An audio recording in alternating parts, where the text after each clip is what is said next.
Hey YouTubers, diecast collectors, it's your White the J-Man 63. Today we have a small special for you guys. Not really an unboxing today, but it's the New Year's special. So New Year's been going on for quite a while. Hopefully you'll have some resolutions. Mine is to probably collect a little less. Okay, so far I haven't been succeeding in that regard, but I have been getting smaller and more budget friendly minded with some of the stuff that I buy. So they're really cool here.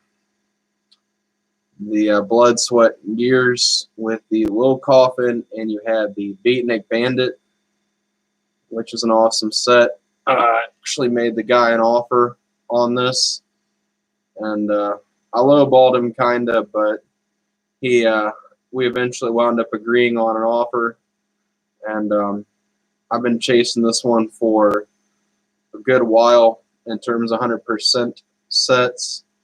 Very cool piece. You have the Little Coffin, which is the only ever time this appeared, and you have Beatnik Bandit. I've actually seen one of Daryl Starbird's show cars in person. It was pretty darn cool. Daryl Starbird being the legendary designer he is, and Ed Roth being the equally legendary designer he is. This makes a very cool set, and it goes right along with all of my Ed Roth stuff and kind of goes in with the Foos theme and the Amber theme. I have to be selective about what I buy. Wanted to give you all some news. I have 2 shelves coming. I don't want you all to think my priorities are out of whack, that I'm just buying a lot of diecast. I actually do have some shelving coming for the diecast I have sitting in the corner. So what was my find of the year so far? I don't know, but I can understand why people are spending upwards of $500 to $600 to $800 for resin model. I don't get it. Okay, that's off my chest now. I got the Route 66 Rendezvous set. Very cool.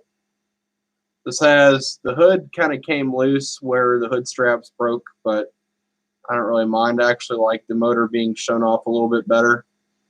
Look at that. Very nice. Got a Camaro in there with a blower, and then you have a 34 Ford with the I guess the louvers you call them, the roof louvers. Yeah, those. That's a pretty darn cool set to go with my Route 66 stuff downstairs. And I got a place where I'm going to put that. And check these out. Willys Gassers. Very, very cool. This has Big John Mazmanian's Willys in it. And I believe this has and Jack Conrad's 33. And these are very cool. I actually have a set of classical gassers that have the football car in it. So it's cool to have those, and having all 3 of those in my stable is really, really good. I'm very happy to have them. There are a few I am eyeballing right now that I eventually will acquire, and I do have a few on the way. But if you're familiar with the 100% series, then get familiar with it, because that's what a lot of this is going to be. I'm trying to be somewhat mindful of a budget, and the 100% series, in my opinion, was good detail for the money. The Carroll Shelby set, the American Racing. If y'all are familiar with Peterson's Custom Classic Trucks. And yes, I have a PC fan coming to diminish the noise that's coming out of my computer. I have the Designer Dreams. I believe I'm not sure which series this is, but it has the Rocket Oil. And I think the Lead Sled's either 1 or 2, I think.